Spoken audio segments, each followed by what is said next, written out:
अस्सलाम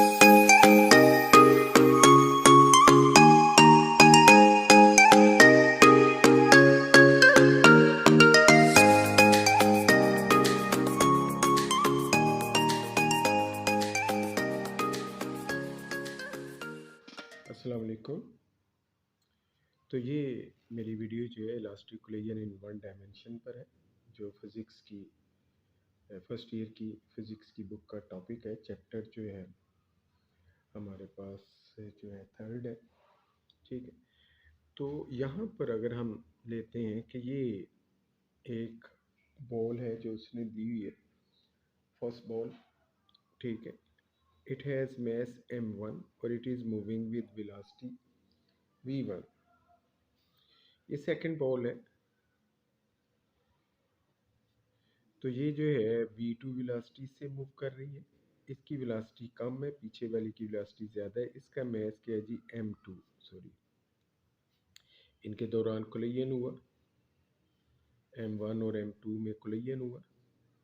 कोलिजन के बाद m1 की वेलोसिटी जो है v1 डैश होगी, और जो सेकंड बॉल है m2 में से उसकी वेलोसिटी थोड़ी सी बढ़ गई, v2 डैश। तो अब हम देखते हैं इसके मोमेंटम क्या होगा इसका बिफोर कोलिजन। यहाँ पर कोलिजन हो रहा है, इसका मोमेंटम क्या होगा m1 v1, और इसकी काइनेटिक एनर्जी क्या होगी, हाफ m1 v1 स्क्वायर। इसका मोमेंटम क्या होगा m2 v2, और इसकी काइनेटिक एनर्जी क्या होगी, half m2 v2 square. Collision के बाद इसका मोमेंटम क्या हो गया m1 v1 डैश, और इसकी एनर्जी क्या होगी, half m1 v1 dash square. इसका मोमेंटम क्या हो जाएगा कोलिजन के बाद m2 v2, और इसकी काइनेटिक एनर्जी जो है कोलिजन के बाद क्या हो जाएगी, half m2 v2 dash square. तो अगर इसको मोमेंटम p1 ले लें और इसकी काइनेटिक एनर्जी, चले ये लिखने की ज़रूरत नहीं है। तो कोलिजन, ये कोलिजन जो है वो हो रहा है, ये बिफोर कोलिजन की बात है और ये आफ्टर कोलिजन की बात है। तो कोलिजन से पहले हम मोमेंटम की बात कर लेते हैं। कोलिजन से पहले मोमेंटम, इसका मोमेंटम क्या था m1 v1, इसका क्या था m2 v2, दोनों को ऐड कर दिए। कोलिजन जो है के बाद जो मोमेंटम है, इसका मोमेंटम m1 v1 डैश और m2 v2 डैश। चूँकि कोलिजन कोई भी हो, वो law of conservation of momentum को ओबे करता है। क्या है जी, law of conservation of momentum, उसको ओबे जो है वो करता है। चले, यहाँ मोमेंटम निकाला, अब यहाँ काइनेटिक एनर्जी ले लेते हैं। तो कोलिजन से पहले काइनेटिक एनर्जी मास 1 की और मास 2 की, फर्स्ट बॉल की और सेकंड बॉल की, इनको हमने ऐड कर दिया। कोलिजन के बाद जो है दोनों बॉल की जो काइनेटिक एनर्जी है उसको यहाँ पर मैंने सम कर दिया। क्लियर, ये मैंने इनको यहाँ पर सम कर दिया। चूँकि कोलिजन जो है वो इलास्टिक है, तो इलास्टिक कोलिजन का मतलब क्या हो गया कि kinetic energy is conserve. Kinetic energy is conserved, यानी sum of kinetic energy before collision is equal to sum of kinetic energy after collision. तो before momentum, sorry before collision और आफ्टर कोलिजन। अब यहाँ पर इसको थोड़ा सा चेंज करते हैं। वन वाली जो चीज़ें हैं, जो इनमें एब्रीवेशन जिनकी जो है वन है, तो m1 v1, और ये जो है माइनस m1 v1 डैश, इधर ये दूसरी तरफ शिफ्ट हो जाएगा m2 v2 dash m2 v2। चले, अब इसमें से हमने क्या करना है, m1 कॉमन ले लेना, और यहाँ से M2 कॉमन ले लेना। तो ये हमारे पास एक कोलिजन आ गई। अब अगर हम काइनेटिक एनर्जी को सॉल्व करें, पहले सबको मल्टीप्लाई बाय 2 कर देते हैं। तो देखें ये क्या लिखा हुआ, half m1v1 square plus half m2v2 square half m1v1 dash square plus half m2v2 dash square. अगर इसको भी 2 से मल्टीप्लाई कर देते हैं, इसको भी 2 से, इसको भी 2 से और इसको भी 2 से मल्टीप्लाई करते हैं, तो ये 2 कैंसिल हो जाएंगे। तो यहाँ क्या रह जाएगा, m1v1 स्क्वायर और ये टर्म में रहेगी। तो ये मैं इधर ले जाता हूँ और इसको इधर ले जाता हूँ, तो यहाँ रह जाएगा m1v1 स्क्वायर और ये m1v1 डैश स्क्वायर आ जाएगा। ये उधर चला जाएगा m2v2 dash square minus m2v2। अब ज़रा स्क्वायर, यहाँ m2 कॉमन है, यहाँ m1 कॉमन है, m1v1 स्क्वायर,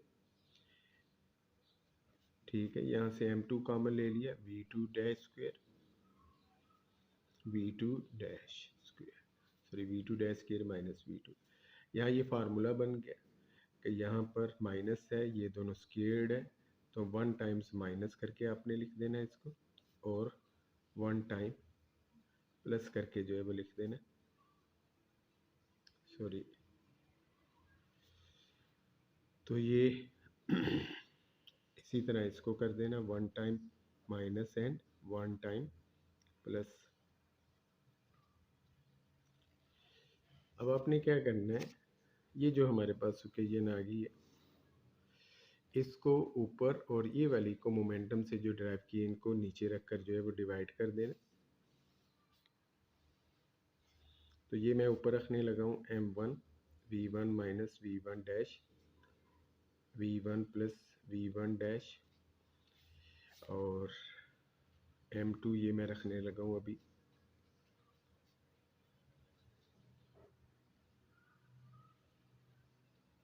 अब ये जो है ये वाली एक्सप्रेशन, ये वाली जो मोमेंटम से, इससे मैं इसे डिवाइड कर लेता हूँ।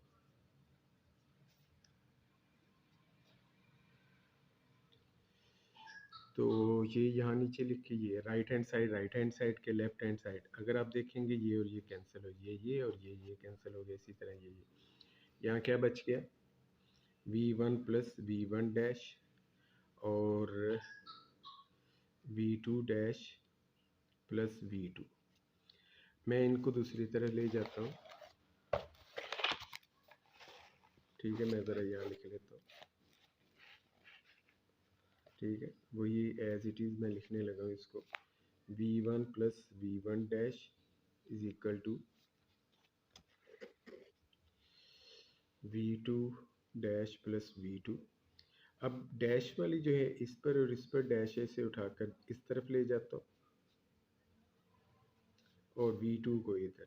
इस तरह बिफोर कोलिजन वाली वेलोसिटीज जो है वो एक तरफ हो गई, और आफ्टर कोलिजन वाली जो है, इसमें अगर मैं माइनस कॉमन ले लूँ,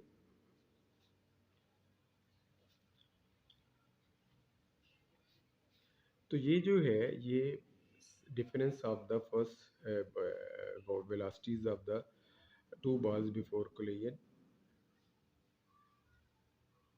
difference of the velocities of two ball before collision, difference of the velocities of two ball after collision।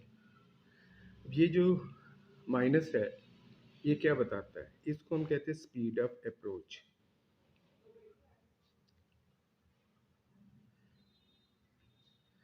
और इसे हम कहते हैं स्पीड ऑफ सेपरेशन। इसको हम इस तरह कह लेते हैं कि ये बॉल जो है अगर ये 8 की वेलोसिटी से आगे जा रहा है और ये 6 की वेलोसिटी से है, तो ये इसके करीब इन दोनों को माइनस करेंगे, तो ये 2 की वेलोसिटी से इसके करीब आ रहा है। इसको हम कहते हैं speed of approach, speed of approach.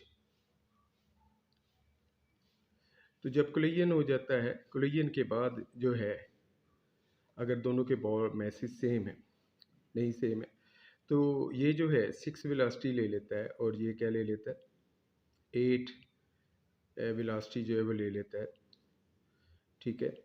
तो ये 8 की वेलोसिटी जो है मूव जो है वो करने लगता है। यहाँ मीटर पर सेकंड लिखना था, मीटर पर सेकंड।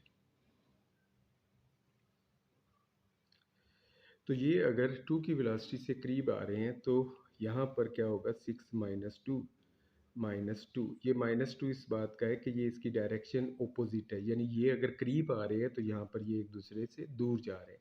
इसे स्पीड ऑफ रिसेशन या सेपरेशन जो है वो कहते हैं। तो जिस वेलोसिटी से ये करीब आ रहे होते हैं बिफोर कोलिजन, आफ्टर कोलिजन उसी वेलोसिटी से ये दूर जो है वो जा रहे होते हैं। तो ये elastic collision in one dimension जो है, तो इसमें मैंने स्पीड ऑफ अप्रोच और स्पीड ऑफ रिसेशन के बारे में आपको बताया। तो नेक्स्ट वीडियो में मैं इनके केसेस जो है डिस्क्राइब करूँगा, और velocity of first ball after collision, velocity of second ball after collision कैसे डिटरमाइन करनी है वो। शुक्रिया।